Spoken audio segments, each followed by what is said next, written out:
Pakistani Prime Minister Imran Khan is out of hospital days after being wounded in a shooting. He was struck in the leg on Thursday during a nationwide tour to demand early elections.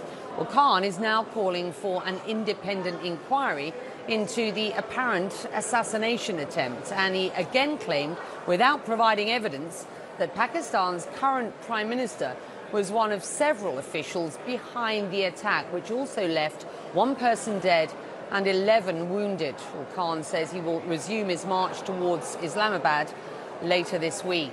Well, in a letter addressed to Pakistan's president, Imran Khan wrote, and I quote, "Mr. President, you hold the highest office of state, and I am requesting you to act now to stop the abuse of power and violations of our laws of the Constitution, which ensures the fundamental rights of every citizen." Well, Imran Khan joins me now live from Lahore in Pakistan, and thank you for doing this interview, sir. Let's start by simply asking you how you are. Well, Becky, they took out 3 bullets from my right leg. The left had some shrapnel, which they've left inside.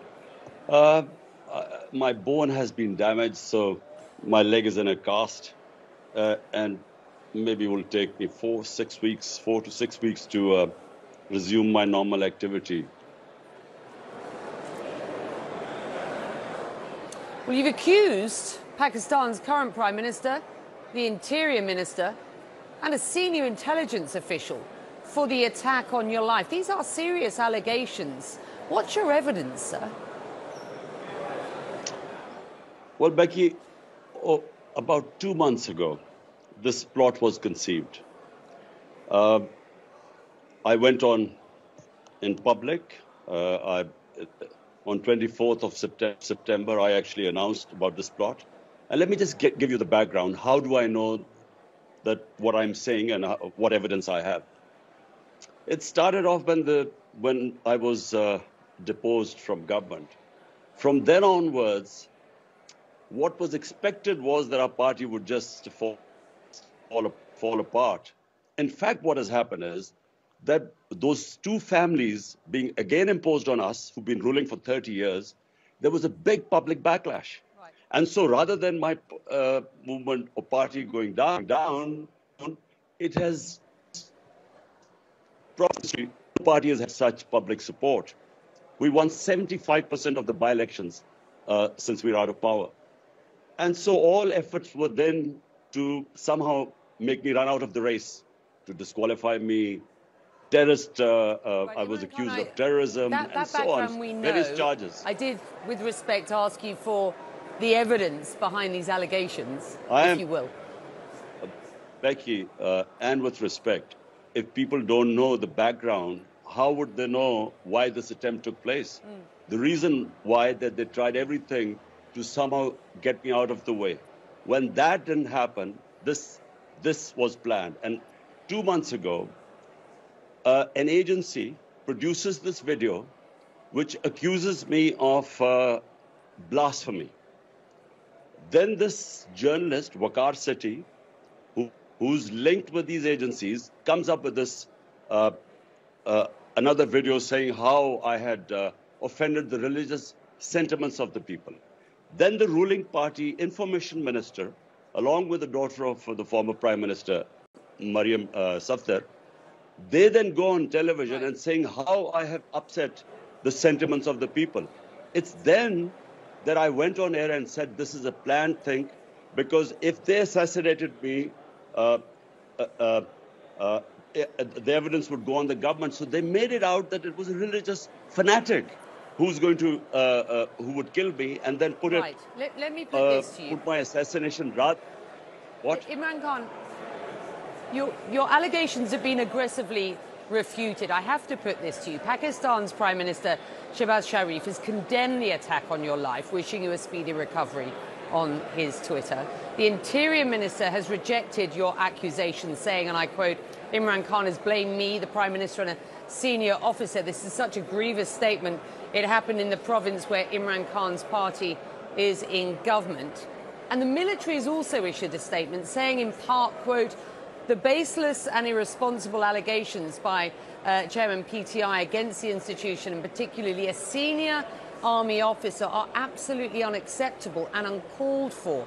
Pakistan's army prides itself for being an extremely professional and well-disciplined organisation with a robust and highly effective internal accountability system applicable across the board for unlawful acts, if any, committed by uniformed personnel. Pakistan's Ministry of Information released a video, Imran Khan, that CNN cannot verify, of a confession from an unnamed man who it claims carried out the attack. And in that video, the man said he wanted to kill you because you were misleading the people. Is it not conceivable that the perpetrator was acting alone against you and your party's policies? First of all, there were two shooters.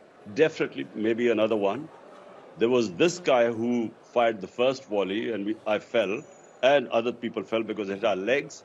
We were saved because one of the people in the crowd put his gun down, otherwise we would have been dead. Then there was another volley came in because we were falling. This volley came over our heads. Look, it was a planned assassination attempt, and we knew about it. I went on air beforehand. I warned them that this is what would happen. They would blame it on some religious fanatic. And why, after the attack, the things that have happened, the cover-up that is going on. So that's why I have called for an independent investigation. These three people were responsible. If an independent or proper investigation is to be done, with them on top, it can never happen because the investigating agencies are below them. That's why also I've appealed to the Chief Justice of Pakistan to have an independent inquiry. If my allegations are wrong, then the inquiries would prove they're wrong. I know the sequence of events. I know the cover-up that took place, and it's still taking place. And we know that this was planned not now, 2 months ago. You've blamed the US and other actors for ousting you as Prime Minister, and you have made it abundantly clear that you wish to return to power. Wouldn't accusing the current government of perpetrating the assassination attempt without proof work in favour of your political endeavours? That's certainly what your critics are suggesting. Becky, I don't need any reason to accuse this government for me to get back into power. Every opinion poll in Pakistan, 75% of the by-elections have been won by us. All the opinion polls, this is the most popular party. You don't need to accuse people of assassination so that you get more popular in this country. We know what is happening. You know, the two people I've accused, Shahbaz Sharif, the Prime Minister, and the Interior Minister, both have been accused for a massacre. 12 people were massacred, and about 60 were hit with bullets when the police opened fire at an unarmed crowd which was planning to do a political protest. It's called the Model Town Massacre. They have been accused of killing people, assassination, extrajudicial killing. This is not the first time they've done it. And as for the intelligence agency, the person, the officer involved, we know how the evidence was, how this whole plot opened up. We know that how the video, who made the video, from where it went to the which journalist, how it was orchestrated, and then the cover-up that is taking place. Okay. Since, as you said, this guy appears on television. How was this allowed? This guy allowed to? I am hearing your accusations. Let me put this to you. Yeah. Let me just put this to you. Pakistan's Electronic Media Regulatory Authority had initially issued a ban on airing your speeches. That was until the Prime Minister himself used his executive order to reverse that ban. Some will see that as a show of good faith in light of your allegations against him. Do you see it as such? Two things, Becky. The clampdown on the media in Pakistan is unprecedented. One of the best investigative journalists in Pakistan, Arshad Sharif, he was assassinated in Kenya just a couple of weeks back. This guy was exposing this whole plot that took place against me. That he was hounded out of Pakistan. He ended up going to Dubai. From there, he went to Kenya, where he was killed. Two of my closest aides. One was my chief of staff, one was a senator, Azam Swati. Both were stripped naked, tortured. Both blamed the senior intelligence officer who was responsible for the torture.